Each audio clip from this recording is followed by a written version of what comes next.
இன்று 3வது பிறந்தநாள் கொண்டாடும் திரு ராஜகுரு சார், திருமதி காமாட்சி மேம் இவர்களின் மகள் ஆர் கிருத்தியாவிற்கு இனிய பிறந்தநாள் நல்வாழ்த்துக்கள்.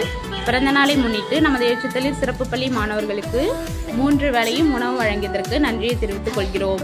அவர்களும் அவர்கள் குடும்பத்தாரும் எல்லா செல்வமும் பெற்று ஆரோக்கியமும் பெற்று நீடூடி வாழ இறைவனை வேண்டி வணங்குகிறோம்.